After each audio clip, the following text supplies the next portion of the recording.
વિદ્યાર્થી મિત્રો કેમ છો? મજામાં? ઓકે વેલ, તો આપણે સરસ મજાનો કરી લીધો બ્રોગલીનો સિદ્ધાંત જોયો છે. બહુ ઇન્ટરેસ્ટિંગ સિદ્ધાંત છે. આપણે એના એમસીક્યુ અને દાખલાઓ તો જોઈએ છે, પણ એને એમસીક્યુ પણ સોલ્વ કરવાના છે. એ આપણે નેક્સ્ટ લેક્ચરની અંદર સોલ્વ કરીશું. બરાબર. આજે આપણે ખૂબ જ અગત્યનો અને ખૂબ ઇમ્પોર્ટન્ટ એવો મસ્ત મજાનો હાઇઝનબર્ગનો અનિશ્ચિતતાનો સિદ્ધાંત જોવાનો છે. શું જોવાનું છે? હાઇઝનબર્ગ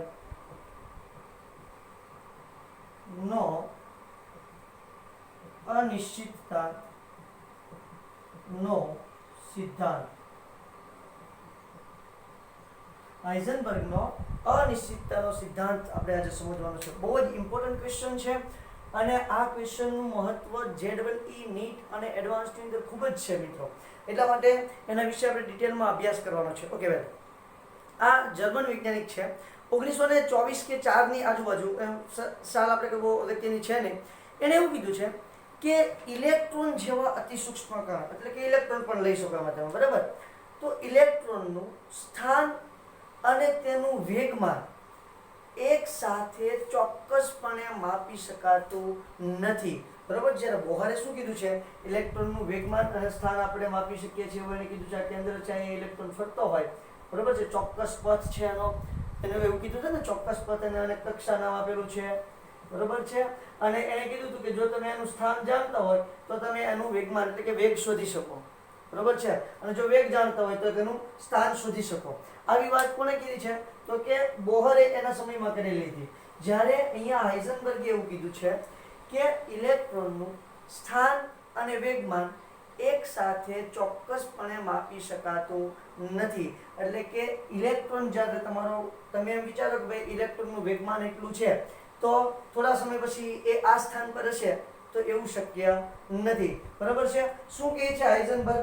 તો કે હાઇઝનબર્ગ એવું કહે છે કે ઇલેક્ટ્રોનનું ચોક્કસ સ્થાન અને ચોક્કસ વેગમાન એક જ સાથે નક્કી કરવાનું અશક્ય છે. ક્લિયર છે? ફરી વખત લખું છું અહીંયા, ઇલેક્ટ્રોનનું સ્થાન અને વેગમાન એક સાથે ચોક્કસપણે માપી શકાતું નથી. ઇલેક્ટ્રોનનું સ્થાન અને વેગમાન એક સાથે ચોક્કસપણે માપી શકાતું નથી. એટલે કે કાં વેગમાન માપી શકો અને કાં તમે સ્થાન માપી શકો, બંને એક સાથે માપી શકો નહીં. એના પરથી એને સરસ મજાનું સૂત્ર આપ્યું છે. એણે કીધું છે કે ભાઈ delta x into delta p greater than or is equal to h/4π. આનો મતલબ શું થાય કે ડેલ્ટા એક્સ શું છે? તો કે સ્થાનની અનિશ્ચિતતા, અને ડેલ્ટા પી શું છે? વેગમાન ની અનિશ્ચિતતા. ડેલ્ટા એક્સ સ્થાનની અનિશ્ચિતતા અને ડેલ્ટા પી વેગમાનની અનિશ્ચિતતા છે, બરાબર.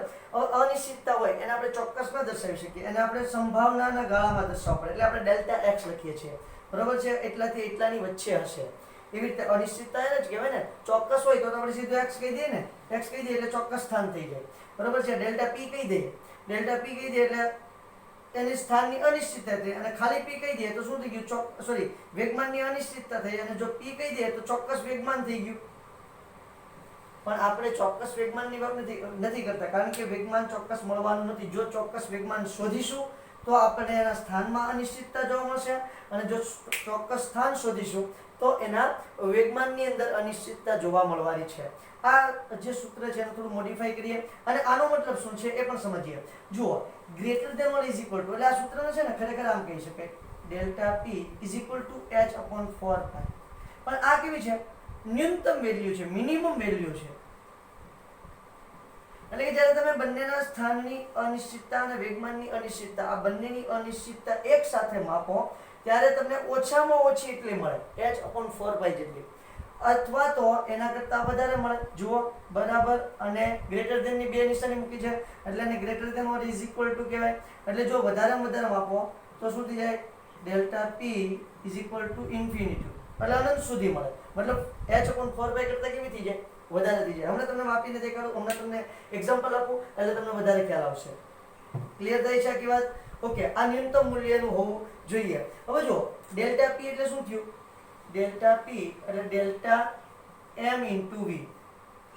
આ શું થયું? વેગ અને દળ. વેગ અને દળ.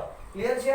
ઓકે, તો વેગમાં તો ફેરફાર થાય, દળમાં ક્યારે ફેરફાર થાય? દળની અનિશ્ચિતતા હોય ખરી. સમજો કે હું ઇલેક્ટ્રોનની વાત કરું તો એનું દળ કેવું હોય? ચોક્કસ હોય. 9.1 × 10⁻31 કિલોગ્રામ ફિક્સ છે. એમાં ક્યારે અનિશ્ચિતતા ન હોય, એટલે એ હંમેશા કેવું હોય? અચળ હોય. તો માત્ર ફેરફાર શેમાં આવશે? વેગમાં ફેરફાર આવશે. આ કિંમત અહીં મૂકી દઉં તો શું થાય? Delta x into m delta v greater than or is equal to h upon 4 pi. Okay, n તો કેવો છે? કોન્સ્ટન્ટ, એટલે પહેલી સાઈડ લઈ જાઓ, એટલે delta x into delta v greater than or is equal to h upon 4 pi m. આની પરથી બહુ બધા ઇન્ટરેસ્ટિંગ MCQ બની શકે બેટા, બરાબર? એ આપણે નેક્સ્ટ લેક્ચરની અંદર જોવાનું છે. એટલે સુધી વાત ક્લિયર થઈ. હવે બધાનું ક્લેરિફિકેશન આપી દીધું. કોણ કોણ શું છે? ડેલ્ટા x બરાબર શું છે? સ્થાનની અનિશ્ચિતતા. ડેલ્ટા v શું છે? તો કે ડેલ્ટા v એટલે છે વેગની અનિશ્ચિતતા. એવી રીતે ડેલ્ટા p પણ હતું. ડેલ્ટા p એટલે શું હતું? વેગમાનની અનિશ્ચિતતા. પછી જો h તો પ્લાન્ક અચળાંક છે, એની કિંમત શું હોય? 6.626 × 10⁻34 જૂલ ઇન્ટુ સેકન્ડ. ક્લિયર છે? ઓકે, ત્યાર પછી જુઓ કોણ આવ્યું છે? 4 અને પાઈ એ તો અચળ છે. પાઈ બરાબર અચળ. m બરાબર શું છે? તો કે ઇલેક્ટ્રોનનું દળ. અહીંયા ઇલેક્ટ્રોનની વાત થઈ છે એટલે ઇલેક્ટ્રોનનું દળ. જો કોઈ દ્રવ્યની વાત થતી હોય તો દ્રવ્યનું દળ લઈ લેવાનું. અહીં હું દ્રવ્ય જ લઈ લઉં છું. ચાલો ને, દ્રવ્યનું દળ, જેમાં ઇલેક્ટ્રોન પણ આવી જાય. દ્રવ્યમાં પણ આવી જાય, ઇલેક્ટ્રોનને પણ આપણે ગણતરીમાં લઈ શકીએ. ખૂબ જ ઇમ્પોર્ટન્ટ સૂત્ર છે અને આ રીતે મસ્ત મજાનું તમારે એને યાદ રાખવાનું છે. બરાબર છે? હવે જો અહીંયા શું થઈ, ધ્યાન આપજો. કેવી મસ્ત મજાની ઘટના બને છે એ સમજાવું.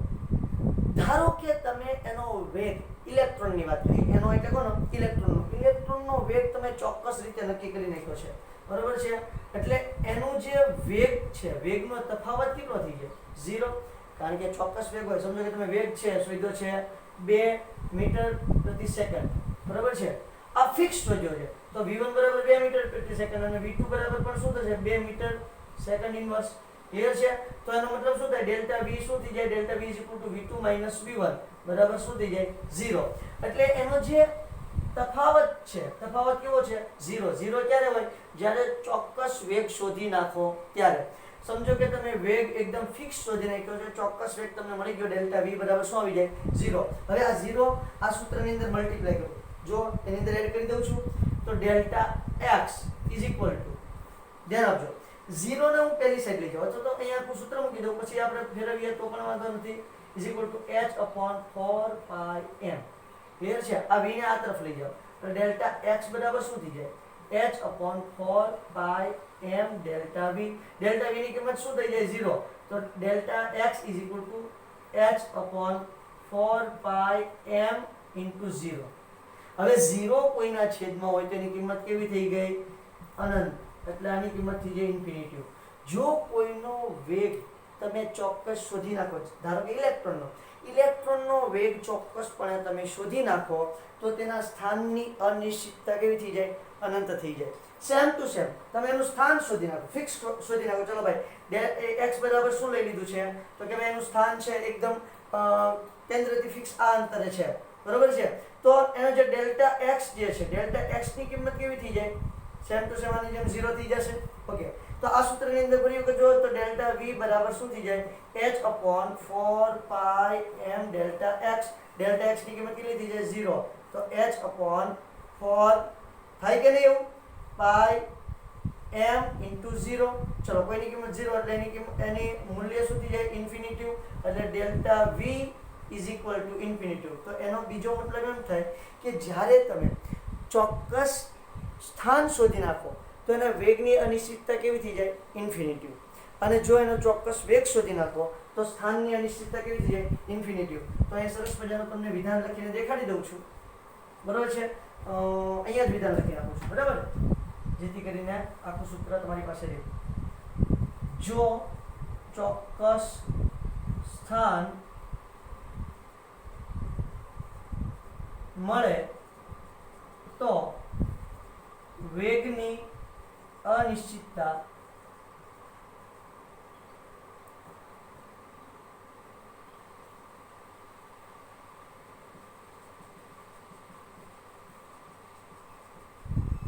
ઇન્ફિનિટિવ હોય છે. કેવી હોય છે?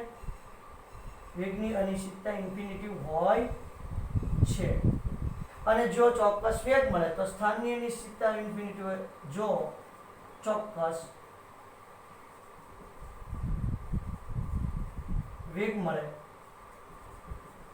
તો delta x is equal two infinitive થાય. દેખાય છે ને બેટા? જરા કેમેરામાં જોઈ લો. યસ સર, મસ્ત મજાનું દેખાય છે. Don't worry. ક્લિયર છે? ચલો, તો એટલે સુધીની મસ્ત મજાની વાત થઈ. આઈ હોપ કે તમને આમાં ખૂબ સારી એવી સમજણ પડી હશે. હવે જો આનાથી શું થાય છે એ જોઈએ જરા. તો કે ભાઈ આનાથી છે ને બહુ જબરદસ્ત ખુલાસો થઈ ગયો છે. શું ખુલાસો થઈ ગયો? તો કે ભાઈ તમારા જે ભઈલો બોહર છે, બોહરે જે વાત કરી હતી કે ચોક્કસ પથની, ચોક્કસ સ્થાનની અને ચોક્કસ વેગની, એ વાતને અહીંયા શું થાય છે? નકારી કાઢે છે. એટલે એને ચોક્કસ પથ કહેવાય. પ્રક્ષેપ પથ અથવા તો નિશ્ચિત પથ અથવા તો ચોક્કસ પથ કહેવાય.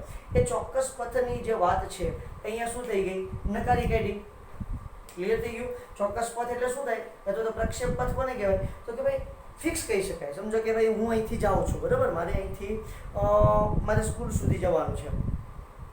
તો મારો ચોક્કસ વેગ તમે જાણતા હો, તો ચોક્કસ સમય પછી હું અહીંયા જઈશ એવું તમે કહી શકો. એને પ્રક્ષેપ પથ કહેવાય અથવા તો ચોક્કસ પથ તરીકે ઓળખવામાં આવે છે. એને કેવો પથ કહેવાય? પ્રક્ષેપ પથ.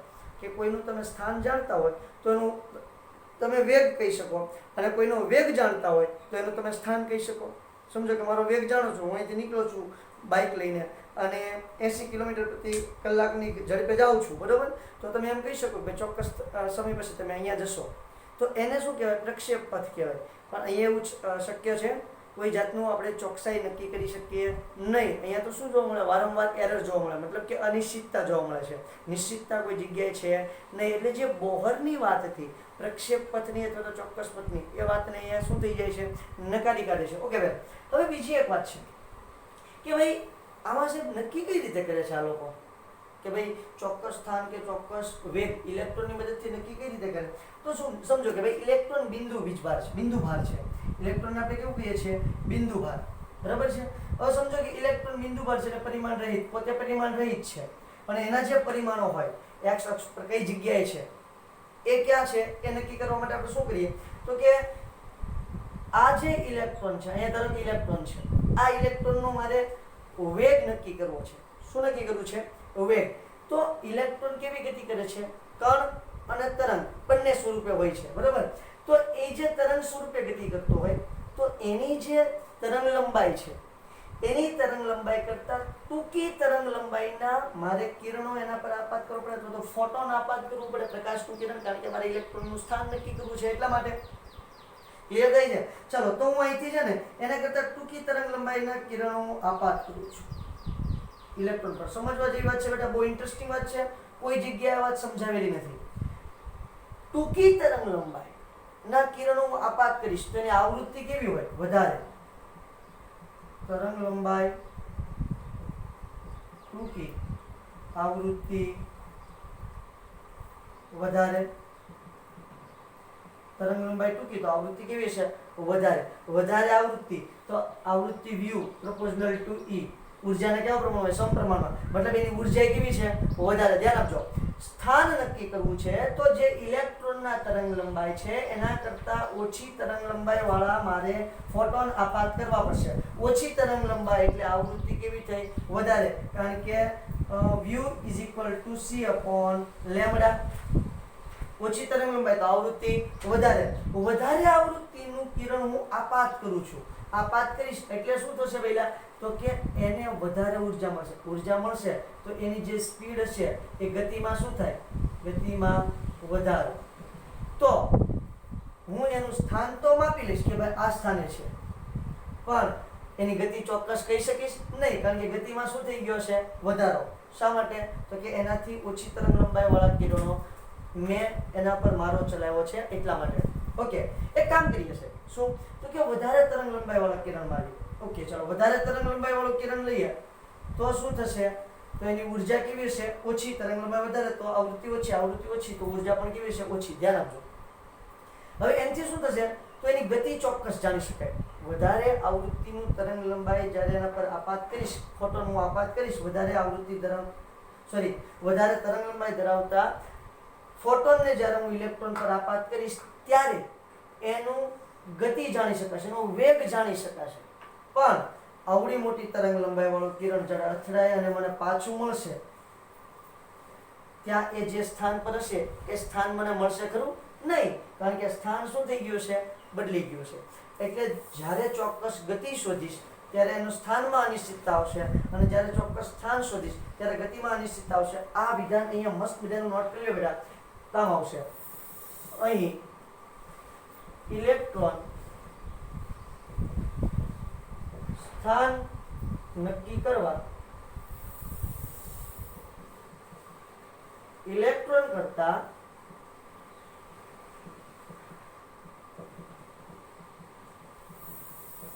ઓછી તરંગ લંબાઈ ધરાવતા કિરણ અથવા તો ફોટોન લખો. બરાબર છે? વધારે સ્પેસિફાઈ થશે. ફોટોનનો મારો કરવામાં આવે છે. તેથી તે ફોટોનની ઉર્જા વધારે હશે, કારણ કે ઓછી તરંગ લંબાઈ છે એટલે ઉર્જા કેવી હશે? વધારે. ફોટોનની ઉર્જા વધારે હશે. આ કારણે ઇલેક્ટ્રોનનું સ્થાન માપી શકાય. પણ વધારે ઉર્જા ધરાવતા કિરણને કારણે તેના વેગમાં અનિશ્ચિતતા આવશે. માપી શકાય પણ વધારે ઉર્જા ધરાવતા ફોટોનના કારણે વેગમાં અનિશ્ચિતતા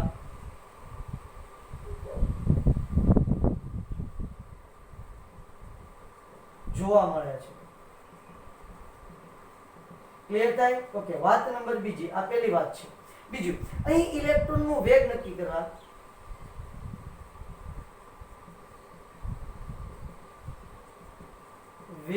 કરવા શું કરીશું? વધારે તરંગ લંબાઈ વાળા ફોટોન આપાત કરવા.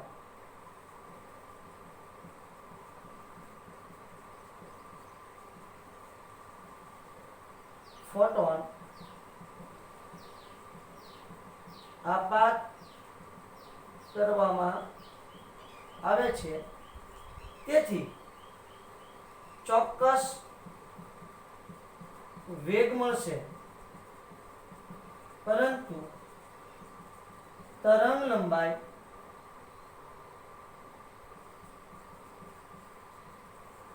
વધારે હોવાથી સ્થાનમાં અનિશ્ચિતતા જોવા મળે છે. ક્લિયર? કારણ કે એટલી લાંબી તરંગ વાળો જે ફોટોન છે અહીંયા ઇલેક્ટ્રોન સાથે અથડાશે અને ત્યાંથી પછી પાછો એટલી લાંબી તરંગ લંબાઈ અહીંયા આવશે તો અહીંયા આવશે ને ત્યાં સુધી ઇલેક્ટ્રોનનું સ્થાન શું થઈ ગયું છે? બદલી ગયું છે. તો આને લઈને એવું કહી શકાય કે કાં ચોક્કસ તમે સ્થાન માપી શકો અને કાં ચોક્કસ વેગ માપી શકો. બંને એક સાથે માપી શકાતું નથી. જ્યારે બોહરે શું કીધું છે? બંને એક સાથે માપી શકાય. એટલે બોહરની વાત કેવી થઈ ગઈ બેટા? ખોટી થઈ ગઈ. ક્લિયર થાય છે? તો આ મસ્ત મજાની સરસ મજાની વાત છે. આ નમૂનામાં એક વાત એ તમારે નોંધવા જેવી છે કે આ જે સિદ્ધાંત છે એ માત્ર માઇક્રો એટલે કે સૂક્ષ્મ કણોને જ લાગુ પાડી શકાય. આપણી જેવા મોટા મોટા બૃહદ ખતરનાક કણોને લાગુ પાડી શકાય નહીં. આ સિદ્ધાંત માત્ર સૂક્ષ્મ કણોને જ લાગુ પાડી શકાય. બૃહદ એટલે શું થઈ જાય? વિશાળ, મોટા કણો માટે આ સિદ્ધાંત ઉપયોગી નથી.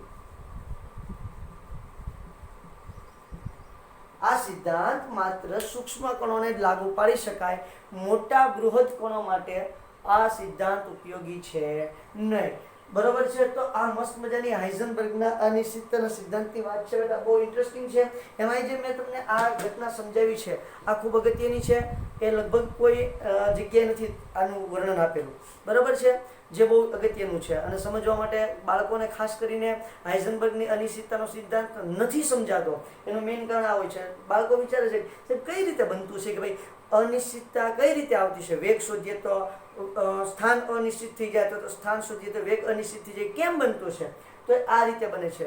પણ આ કઈ જગ્યાએ તમને આનું વર્ણન આપેલું નથી, એટલા માટે બાળકોને નથી સમજાતું. પણ મેં તમને મસ્ત મજાનું વર્ણન આપ્યું છે. આઈ હોપ તમને સમજાઈ જશે. ક્લિયર? ચલો, તો આ પૂછી નાખીએ અને હવે આ વાતને સાબિત કરવાનો પ્રયત્ન કરીએ કે ભાઈ નાના કણો માટે તો ઠીક છે કે આ વાત લાગુ પાડી શકાય, મોટા કણો માટે કેમ નથી લાગુ પાડી શકાતી, એ હવે સાબિત કરવાનો પ્રયત્ન કરીએ. તો હું જરાક સાબિત કરવાની કોશિશ કરું છું.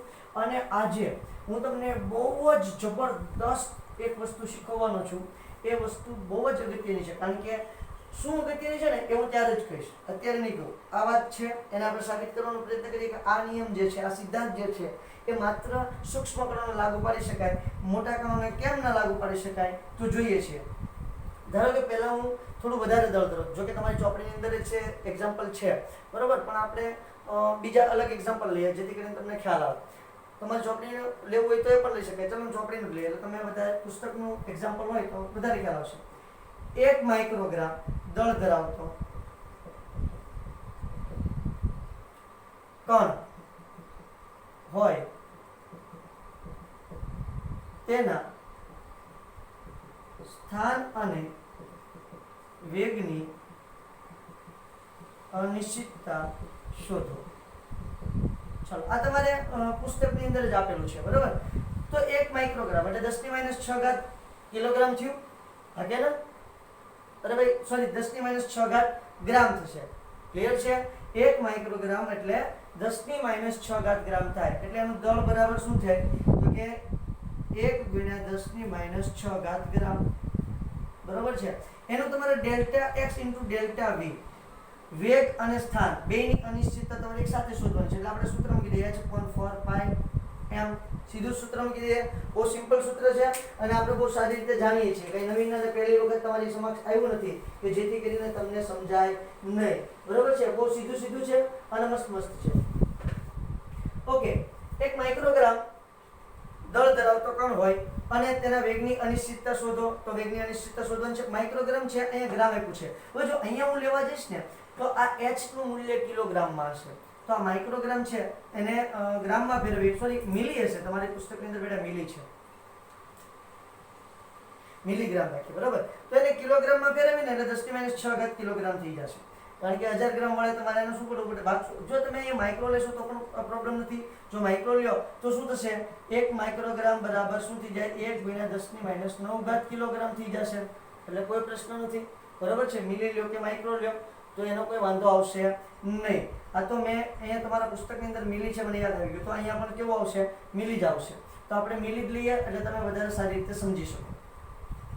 ચલો, delta x × delta v = h/4πm થઈ જશે. h ની કિંમત 6.626 × 10⁻36 ગ્રામ. હવે જુઓ, ધ્યાન આપજો. અહીંયા h બરાબર 6.626 × 10⁻36 જૂલ. બરાબર. હવે જૂલને તમારે છે ને જો સાદી આપણે શું કહેવાય એમકેએસ પદ્ધતિમાં તમારે ફેરવવો હોય તો શું થઈ જાય ખબર છે? 6.626 × 10⁻36 kilogram metre square second inverse. શું થઈ જશે? Kilogram metre square second inverse. આને જૂલ કહેવાય. આને શું કહેવાય? જૂલ. 1 જૂલ બરાબર kilogram metre square second inverse. બરાબર છે? એ અહીંયા મૂકી દઉં છું, kilogram metre square second inverse. ચલો, ફોર તો આપણને ખબર છે, પાઈ એટલે 3.14 અને એમ એટલે કેટલું થઈ જશે? 10⁻6 કિલોગ્રામ. હવે જુઓ, કિલોગ્રામ કિલોગ્રામ તો ઉડી જશે પહેલા અહીંથી. ક્લિયર છે? ચલો તો આનું કેલ્ક્યુલેશન કરીએ. હું જરાક મારું કેલ્સી લઈ લઉં છું. તો 6.626 ભાગ્યા 4 ભાગ્યા 3.14 બરાબર 0.52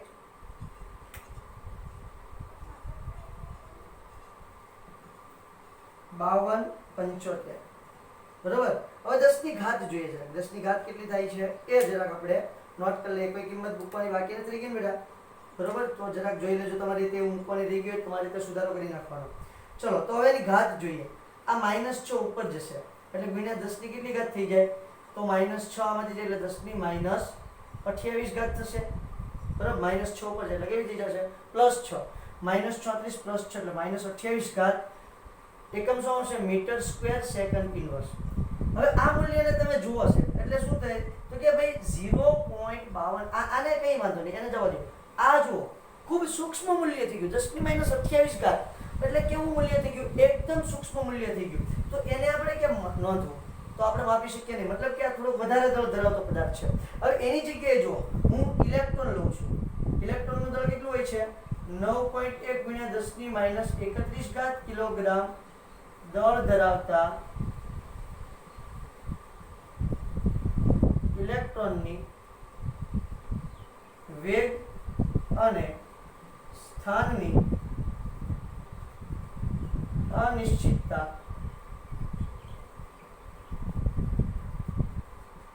શોધો. વેગ અને સ્થાનની અનિશ્ચિતતા શોધવાનું કીધું છે. વેલ ચલો વેગ અને સ્થાનની અનિશ્ચિતતા શોધીએ. ઇલેક્ટ્રોન માટે છે બેટા. બરોબર. હવે જોજો કેવી ઘટના બને છે. તો આપણે દળની જગ્યાએ શું લેવાનું છે? -31 એટલે ખૂબ સૂક્ષ્મ કણ થઈ ગયું. જ્યારે અહીંયા -6 એટલે કેવું કણ થશે? મોટું કણ થશે. જોઈએ આની અંદર કેટલો ફેરફાર થાય છે એની જરાક આપણે મસ્ત મજાની વાત કરીએ. ચલો આ સૂત્રની અંદર ડાયરેક્ટ કિંમત જ મૂકી દઉં છું. Delta x * delta v = h/4πm. h 6.626 ગુણ્યા 10 ની -34 ઘાત kilogram metre square second inverse. બરાબર. હમણાં જે આપણે અહીં સાબિત કર્યું છે એ પ્રમાણે.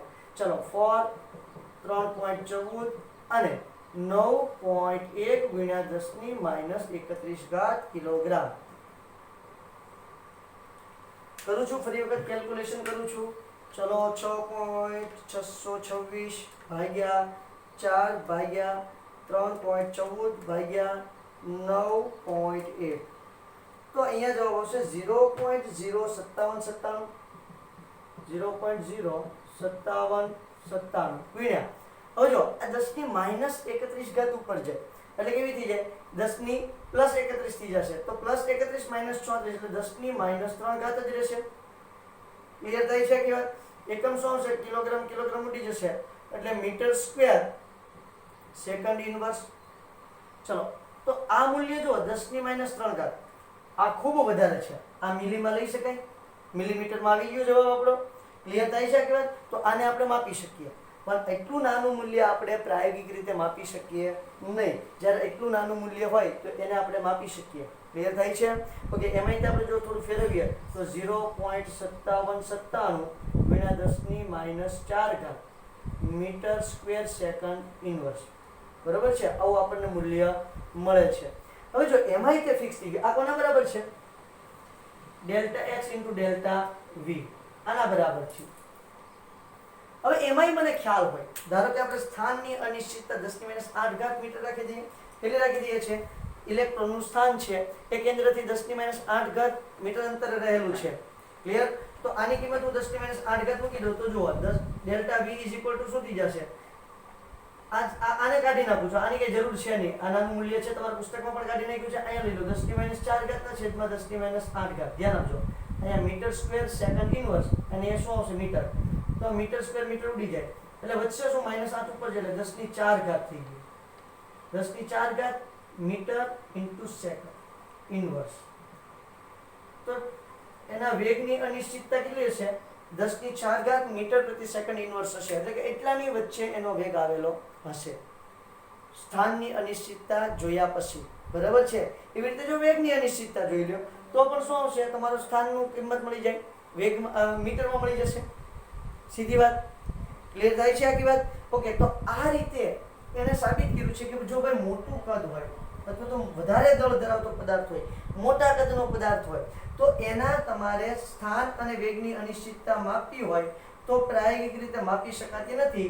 જો નાનું દળ ધરાવતો કોઈ કણ હોય તો એની તમે વેગની અને સ્થાન અથવા તો વેગની અનિશ્ચિતતા એકદમ સિમ્પલી માપી શકો. એટલે સુધી વાત ક્લિયર થઈ છે? બહુ ઇન્ટરેસ્ટિંગ વાત છે. તો એનો એક મતલબ એવો થાય કે ભાઈ તમારું બોહરે જે તમને કીધું કે ચોક્કસ સ્થાન અને ચોક્કસ વેગ માપી શકાય, એ વાતને અહીંયા મહત્વ આપી શકાય નહીં, મૂલ્યવાન એ વાતને અહીંયા આપણે ગણી શકીએ નહીં. કારણ કે હાઇઝનબર્ગના અનિશ્ચિતતાના સિદ્ધાંત મુજબ તમારે સંભાવના જ દર્શાવવી પડે કે અહીંયા હશે એવું આપણે દર્શાવવું પડે, એને ચોક્કસ રીતે કહી શકીએ નહીં. એટલા માટે જ ક્વોન્ટમ યંત્રશાસ્ત્ર જે મેઇન અને લાસ્ટ નમૂના આ ચેપ્ટરની અંદર આપણે ભણવાનો છે, તે ક્વોન્ટમ યંત્રશાસ્ત્રવાળાએ એને શું કીધું છે? લગભગ જ કીધું છે. મતલબ કે એને ચોક્કસ નથી કીધું, એને સંભાવના જ દર્શાવી છે. ક્વોન્ટમ યંત્રશાસ્ત્રની અંદર શું દર્શાવેલું છે?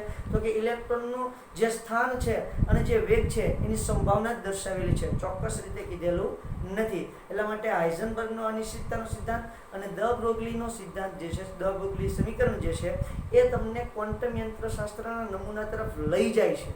બરોબર છે? અને પછી આપણે ક્વોન્ટમ યંત્રશાસ્ત્રનો નમૂનો સ્ટાર્ટ કરી શકીએ. થોડા એક્ઝામ્પલ જોવાના છે. એક્ઝામ્પલ આપણે કાલ જોશું.